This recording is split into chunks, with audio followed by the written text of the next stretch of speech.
देखिए, मराठा रिजर्वेशन जब महाराष्ट्र की विधानसभा के अंदर पास किया गया, मराठा रिजर्वेशन पास होने से पहले जब भी इस रिजर्वेशन के ताल्लुक से चर्चा हुई, उस चर्चा के दौरान हमने इसका समर्थन किया था कि मराठाओं को रिजर्वेशन मिलना चाहिए, क्योंकि मराठाओं की हालत अगर ख़राब हुई है तो वो मराठा समाज के ही जो बड़े बड़े पुडारी है, 200-300 परिवार जो मराठा समाज के पिछले 70 सालों से हुकूमत कर रहे हैं, जो शिक्षण सम्राट है, जो एजुकेशन के अंदर पूरा काम है, जिनके पास बैंक्स है, कोऑपरेटिव सेक्टर है, जो चीफ मिनिस्टर और मिनिस्टर्स बने हुए हैं, इनकी वजह से ये हाल हुई है। हमने इसका समर्थन किए थे, हमने ये मांग किए थे कि आप मराठाओं को रिजर्वेशन दे रहे हैं, हम इसका स्वागत करते हैं, लेकिन साथ ही साथ मराठाओं के साथ है तो आप मुसलमानों को भी दीजिए। हमने ये मांग किए थे कि मराठाओं के साथ आप धनगरों को भी दीजिए।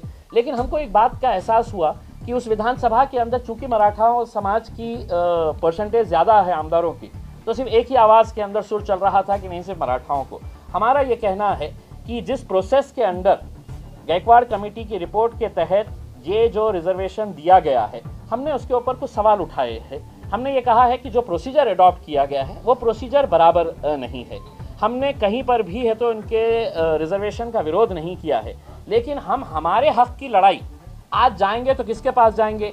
ये 4 कमीशंस आए थे, Sachar commission, Ranganath Mishra commission, Maharashtra state minority commission और डॉक्टर महमूदुर रहमान कमीशन। ये 4 कमीशन आए थे 2006 से लेके 2012 तक। ये कांग्रेस और राष्ट्रवादी कांग्रेस के पीरियड में आए थे, आपके द्वारा अपॉइंटेड कमीशन थे, और चारों ही कमीशंस ने ये बोला था कि मुसलमानों को आप स्पेशल बैकवर्ड कैटेगरी के अंदर डालिए, उनको रिजर्वेशंस दीजिए, उनको स्पेशल कैटेगरी क्रिएट करके उनको एडवांटेज। आपने वो चारों की चारों रिपोर्ट कचरे में डाल दिए।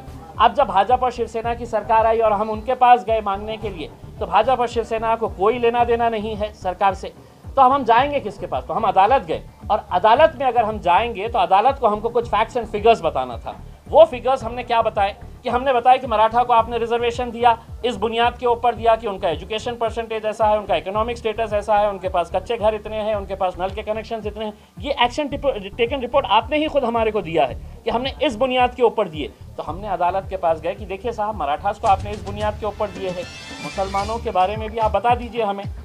आप या तो एक फ्रेश सर्वे करवाइए इमीडिएट और हमको बताइएगा कि इस सर्वे के अंदर मुसलमानों को की कंडीशन ऐसी है। अगर हम संतुष्ट हो जाते हैं कि हाँ, मुसलमानों की बहुत अच्छी परसेंटेज है, एजुकेशन, इकोनॉमिकली, सोशली, वेलफेयर उनका बहुत अच्छा है, तो हम ये पिटीशन विड्रॉ कर लेंगे। लेकिन हमको कम से कम पता तो चलना चाहिए। हमारा कहीं पर भी मराठा रिजर्वेशन का विरोध नहीं है, लेकिन हम प्रोसीजर बता रहे हैं कि जिस प्रोसीजर के अंदर इनको दिया गया है, उस प्रोसीजर के अंदर हमारे साथ जो नाइंसाफ़ी हुई, क्या वो बताने का अधिकार भी हमारे पास नहीं है? दूसरी बात ये है कि ये मुसलमानों के रिजर्वेशन के ताल्लुक से एक ऑलरेडी मुसलमानों की ऑर्गेनाइजेशन जमात इस्लामी हिंद लड़ रही थी, लेकिन उनके ऊपर दबाव डाला गया। एक राजनीतिक पार्टी के एक बड़े नेता ने उनके ऊपर दबाव डालकर ये कहा कि अब ये पिटीशन विड्रॉ कर लो। तो क्या ये मुल्क संविधान के हिसाब से चलेगा या जोर ज़बरदस्ती के हिसाब से चलेगा? हम अदालत के अंदर जाएंगे, अदालत को लगेगा कि हमारे पिटीशन के अंदर मेरिट है, वो फैसला सुनाएगी। लेकिन अगर सड़कों के ऊपर अगर फैसले होने लगे तो मेरे हिसाब से ये देश के लिए बहुत ही खतरनाक बात है। हमारा आज भी इस मुल्क की अदालत के ऊपर पूरा विश्वास है कि अगर हमारे पिटीशन के अंदर मेरिट होगा तो आप उस मेरिट को एंटरटेन करेंगे। हम आज दोबारा फिर से ये कहना चाहते हैं, हम मराठाओं के रिजर्वेशन के विरोध में नहीं है, लेकिन जो प्रोसीजर अडॉप्ट किया गया है, जिसके तहत हमारे साथ नाइंसाफ़ी हुई है, हम वो अदालत के पास जाएंगे, क्योंकि हमारा सरकार के अंदर कोई सुनने वाला नहीं है।